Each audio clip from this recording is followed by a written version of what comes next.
Hey, welcome back to RamZland. Today I want to share with you the turntable paradox with my Super Ball.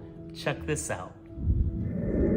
For this investigation, I'm going to use my record player and several different sized balls. This is like a heavy marble, this is kind of a foam ball, a ping pong ball, and this is a rubber Super Ball. Now you're ready to turn on your record player, take the ball that you've chosen and allow it to pick up the same speed as the turntable. And slowly take your hand away. And notice that the ball spins in the opposite direction of the record. I also like this demonstration because the path of the ball appears to curve, which illustrates the Coriolis effect.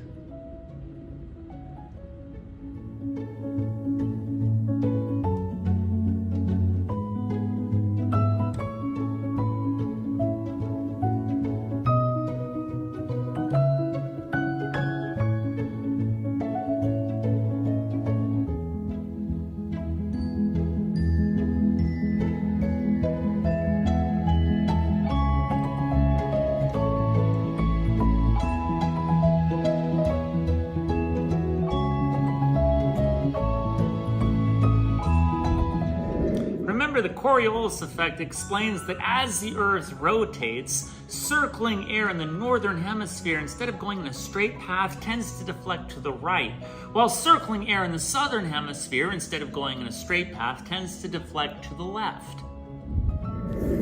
So one thing to note when you're looking at a spinning current of air in the northern hemisphere, it spins counterclockwise, but in the southern hemisphere, you can see it spinning clockwise.